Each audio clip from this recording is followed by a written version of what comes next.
அன்பானவர்களே, அன்பு வணக்கங்கள். ஒரு அன்பர் குருஜி ஆன்மாவை பற்றிய ரகசியங்களை கூற முடியுமா என்று ஒரு கேள்வியை கேட்டிருக்கிறார். அறிவியலால் கூட அறியப்படாத ஒரு விஷயம் இருக்கிறது என்றால் அது ஆன்மாவினுடைய விஷயம்தான். அறிவியல் விஞ்ஞானம் என்று எவ்வளவோ வளர்ந்து விட்டது. வானொலியில் இருக்கின்ற கிரகங்களை எல்லாம் போய் ஆராய்ச்சி செய்கின்ற அளவுக்கு அறிவியல் வளர்ந்து விட்டது.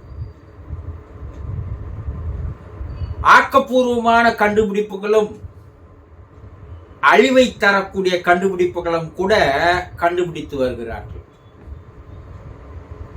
ஆனால் அதை கண்டுபிடிக்கின்ற விஞ்ஞானிகள் அவர்களுக்குள்ளே இருக்கின்ற அந்த உயிரை, ஆன்மாவை கண்டுபிடிக்க முடியாமல் திணறி வருகிறார்கள், திண்டாடி வருகிறார்கள். தனக்குள்ளே இருப்பதை அறிந்து கொள்ள முடியாமல், தெரிந்து கொள்ள முடியாமல், கண்டுபிடிக்க முடியாமல் வெளியோ எங்கேயோ இருக்கின்ற விஷயங்களை எல்லாம் கண்டுபிடிக்கின்ற விஞ்ஞானம் தான் இன்று வளர்ந்து கொண்டிருக்கிறது. ஆன்மாவை பற்றி சரியாக கூற வேண்டும் என்றால் அது உங்களுக்குள்ளே இருக்கின்ற உயிர்தான் ஆன்மா. இந்த ஆன்மா இருக்கின்ற வரைதான் இந்த உடல் இருக்கும். இந்த மனிதனுக்கு 3 விதமான உடல்கள் இருக்கிறது.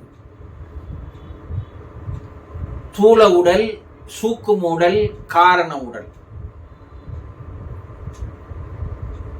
அந்த 3 உடலை தாண்டி ஒரு சக்தி இருக்கிறது.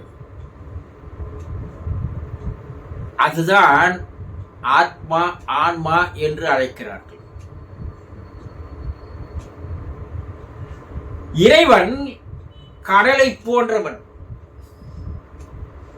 மனிதன் கடலில் ஒரு துளி போன்றவன். கடலுக்கு என்ன குணங்கள், அம்சங்கள் எல்லாம் இருக்கிறதோ அதே போல அந்த ஒரு துளிக்கும் கடல் நீருக்கும் இருக்கும் அல்லவா? இறைவனுக்கு என்ன குணங்கள், என்ன பண்புகள், என்ன ஆற்றல்கள் எல்லாம் இருக்கிறதோ அப்ப மனிதனுக்கும் அதெல்லாம் இருக்க வேண்டும் அல்லவா? அவனை பரமாத்மா என்று சொல்கிறோம், மனிதனை ஜீவாத்மா என்று சொல்கிறோம். எல்லா குணநலன்களும் இருக்க வேண்டிய, தெய்வ அம்சங்கள் இருக்க வேண்டிய மனிதன் ஏன் அதை அறிந்து கொள்ள முடியாமல் இருக்கிறான் என்றால் அவன் ஆன்மாவை அறிந்து கொள்ளாததால் தான். இந்த ஆன்மாவை எவன் ஒருவன் அறிந்து கொள்கிறானோ அவனுக்கு பெயர்தான் ஆன்மீகவாதியை தவிர கோயிலுக்கு போவது, பட்டை அடித்துக் கொள்வது, கொட்டை மாட்டிக் கொள்வது, காவி உடித்துக் கொள்வது, மற்ற பரிகாரங்கள் செய்வது, விரதங்கள் இருப்பது, இதெல்லாம் ஒரு வீணான செயல். தனக்குள்ளே இருக்கின்ற அந்த ஆன்மாவை எப்போது ஒருவன் தெரிந்து கொள்கிறானோ, புரிந்து கொள்கிறானோ அவன்தான் ஆன்மீகவாதி என்று அழைக்கப்படுவான். ஆன்மாவை மிகப்படுத்தி பார்ப்பவனுக்கு பெயர் ஆன்மீகவாதி. இன்று கூறிக்கொண்டிருக்கின்ற எல்லா ஆன்மீகவாதிகளும் ஆன்மீகவாதிகள் அல்ல. ஆன்மீகவாதி என்று பெயரை சூட்டிக்கொண்டு அனைத்தையும் அனுபவித்து வருபவன் தான். இவர்களெல்லாம் அனுபவவாதிகள், ஆன்மீகவாதிகள் அல்ல.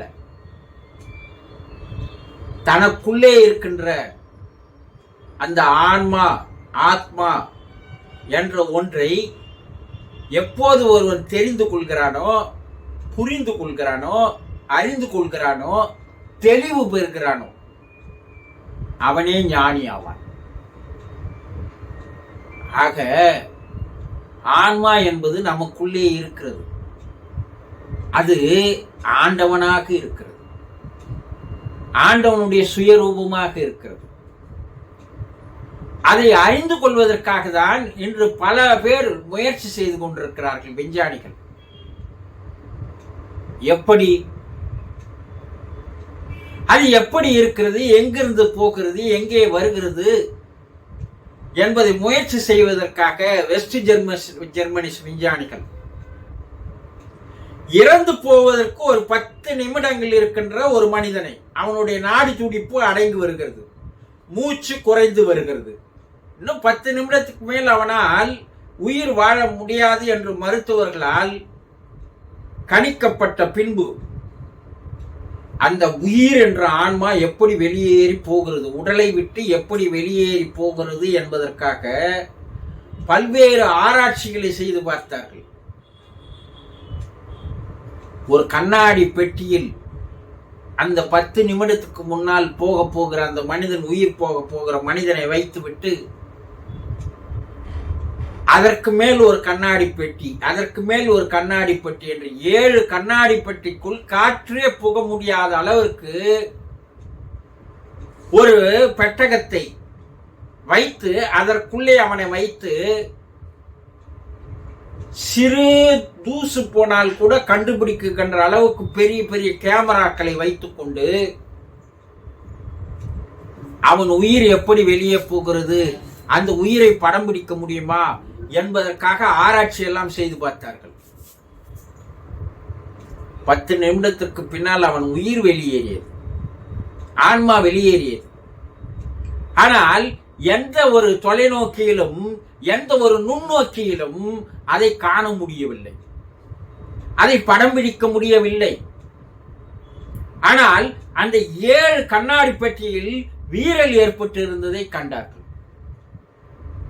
அந்த உயிர் ஆன்மா கண்டுபிடிக்க முடியாது, படம் பிடிக்க முடியாது.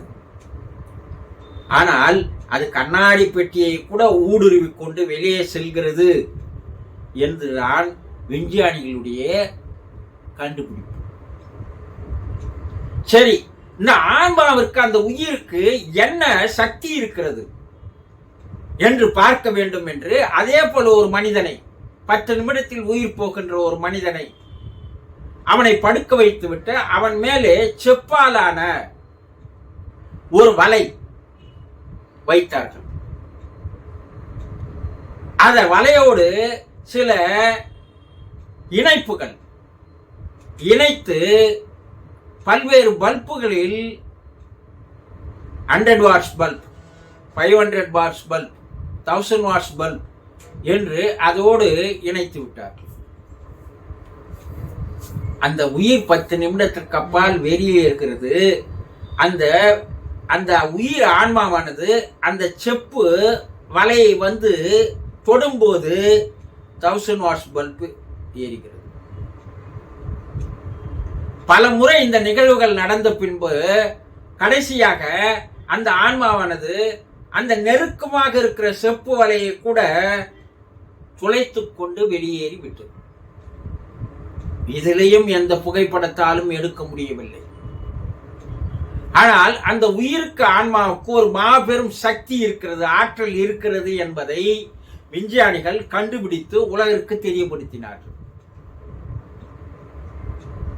இப்ப ஆன்மா என்பது ஒரு மாபெரும் சக்தி கொண்டது, மாபெரும் ஆற்றல் கொண்டது. ஆண்டவனை சொல்றோம் இல்லையா, அவனுடைய ஆற்றல் அளவிடவே முடியாதது என்று சொல்றோம் இல்லையா, அவன் மாபெரும் சக்தி கொண்டவன் என்று சொல்றோம் இல்லையா. அப்போ ஆண்டவனாகிய அவனுக்கு எவ்வளவு சக்திகள் இருக்கிறதோ, ஆற்றல்கள் இருக்கிறதோ, அது மனிதனுக்கும் இருக்கிறது. ஆனால் மனிதர்கள் யாரும் அதை தெரிந்து கொள்வதோ, அதில் ஆர்வம் காட்டுவதோ, அக்கறை எடுத்துக் கொள்வதோ கிடையவே கிடையாது. தன்னுடைய ஆன்மாவை எவன் ஒருவன் அறிந்து கொள்கிறானோ, தெரிந்து கொள்கிறானோ, அவன் இறைவனுக்கு சமமாக, இறைவனாகவே மாறுகிறான். ஆன்மா என்பது மாபெரும் ஆற்றல் கொண்டது. அந்த ஆன்மா உயிராக மனிதனிடையே இருக்கிறது. அதை எந்த அளவிற்கு களங்கப்படுத்துகிறார்களோ அந்த அளவிற்கு அவனுடைய வாழ்க்கை தரிகட்டு போகிறது. எந்த அளவிற்கு அதை தூய்மையேற்றி மெருகேற்றுகிறார்களோ அந்த அளவுக்கு அவனுடைய வாழ்க்கை மாபெரும் அவதாரமாக மாறுகிறது. இதையெல்லாம் மனிதர்கள் சரியாக தெரிந்து கொள்ள வேண்டும். எவ்வளவுதான் விஞ்ஞானம் முன்னேறினாலும் கூட இறைவனை அறிந்து கொள்ளவே முடியாது. இறை சக்தியை கண்டுபிடிக்க முடியாது. இறை சக்தியை ஒரு சட்டத்திற்குள் கொண்டு வந்து காட்டிவிட முடியாது. அவன் மாபெரும் ஆற்றல் மிக்கவன், அற்புத சக்தி கொண்டவன், அதிசயங்கள் நிகழ்த்துபவன். அவனுக்கு என்னென்ன குணங்கள் இருக்கிறதோ, பண்புகள் இருக்கிறதோ, ஆற்றல்கள் இருக்கிறதோ, சக்திகள் இருக்கிறதோ, அவை அனைத்தும் மனிதா உனக்குள்ளேயும் இருக்கிறது. ஆனா ஏதோ பிறந்தோம், ஏதோ அனுபவித்தோம், ஏதோ வாழ்ந்தோம் என்று ஒரு வாழ்க்கையை வாழ்ந்து கொண்டிருக்கின்ற வரை உனக்குள் இருக்கின்ற ஆன்மாவை அறிந்து கொள்ளவே முடியாது. உனக்குள் இருக்கின்ற ஆண்டவனை தெரிந்து கொள்ள முடியாது. நீயேதான் ஆண்டவன், நீயேதான் கடவுள், நீயேதான் தெய்வம், நீயேதான் பரம்பொருள் என்பதை புரிந்து கொள்வதற்கு தான் இந்த வாழ்க்கை தரப்பட்டிருக்கிறது, உடல் தரப்பட்டிருக்கிறது. அந்த உடலுக்குள்ளே இறைவனும் வந்து அமர்ந்திருக்கிறான். அந்த இறைவனை எப்போது உணர்ந்து கொள்கிறாயோ அப்போது எல்லாம் தெளிவாகிவிடும். தெரிந்து கொண்டீர்களா? வணக்கம்.